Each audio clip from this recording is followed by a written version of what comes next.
What is the longest river in the world? We're going to begin with the Nile. The Nile's actual source was one of humanity's greatest mysteries for thousands of years. It wasn't even until the 16th century when European explorers discovered that the Nile actually splits into two at the Sudanese capital city of Khartoum. These streams became known as the Blue Nile and the White Nile, and by 1618, Spanish missionaries had finally discovered the source of the Blue Nile down at Lake Tana in the highlands of Ethiopia. However, the source of the White Nile remained an elusive mystery for centuries more to come. By the mid-19th century, pretty much everybody in the world accepted that the Amazon was the undisputed world's longest river. But the Western world's fog of discovery over the African interior was finally, after thousands of years, beginning to fade away, and in 1858, British explorers finally trekked down far enough to discover the White Nile source at Lake Victoria in Uganda. To the west, a 4,000-year-long mystery had finally just been solved, and in 1864,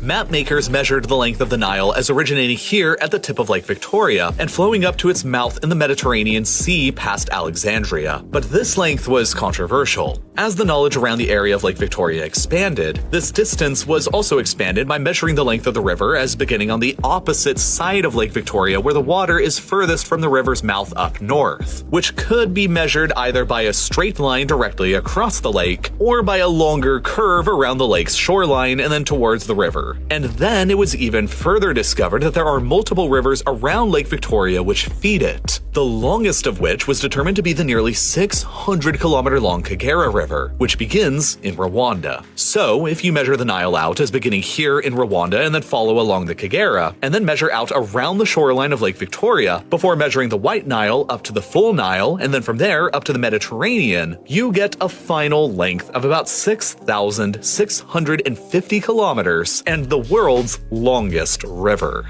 Okay, now let's move over to the Amazon. First of all, saying that the Amazon is all just one large river is really a huge misnomer, because it's really all a completely gargantuan network of tributaries that are all connected over time, forming what is absolutely and undisputedly the largest river in terms of total water volume in the world. 20% of all the Earth's freshwater that is entering the oceans comes from just the Amazon system alone.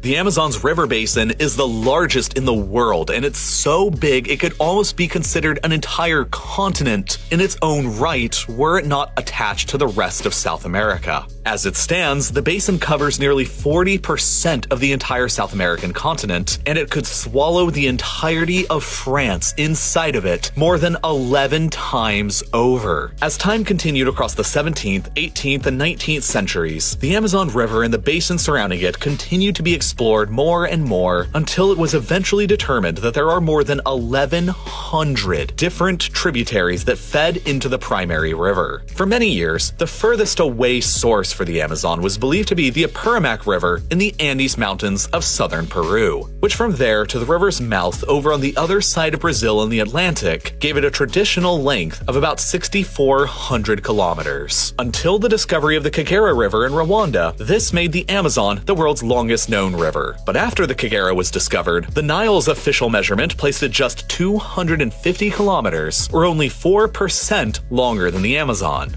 For decades, the Nile was widely considered and accepted by almost everyone to be the longer of the two rivers, but evidently, the Brazilian government wasn't ready to concede the title to the Nile and to Egypt just yet. For decades, the Apurimac River was considered to be the tributary river that was furthest away from the Amazon's mouth in the Atlantic. But that was until 2014, when a new group of researchers studied another tributary river nearby called the Rio Montaro, and discovered that it was nearly 80 kilometers longer than the Apurimac. So from here, the Rio Montaro eventually converges with the Apurimac to form the Ain River, which eventually converges with the Purine River to form the Tambo River, which itself eventually converges with the Urubamba River to form the Ucayali River, which itself eventually converges with the Marañón River where it finally becomes the main Amazon River. So this is basically a tributary of a tributary of a tributary of yet another tributary that finally flows directly into the Amazon. But 80 kilometers all on its own doesn't make up for the fact that the Nile was still placed at 250 kilometers longer. So to make up the remaining 170 kilometers, the researchers also revised their estimate for the Amazon's endpoint as well. Traditionally, the Amazon's mouth was always believed to be located here on the north side of Marajó Island, at one of 2 possible mouth locations. But these researchers decided to use the southern route, which exits out along and past the southern side of Marajó Island, which adds an additional 353 kilometers in total length to the Amazon. For these reasons, this research team concluded that the Amazon's total length is actually, in fact, 6,992 kilometers, which beats out the traditional measurement of the Nile by 342 kilometers. But, to be fair to the Nile, this same research team applied similar methodologies to measure the Nile as well and found that it was actually 6,953 kilometers, which makes the Amazon about 140 kilometers longer according to their research. It might be a little bit of a stretch, and the team conducting the research may have been from the Brazilian Institute of Geography and Statistics, but that didn't stop the government of Brazil from immediately embracing these new measurements and citing that they are, in fact, the true owners of the world's longest river.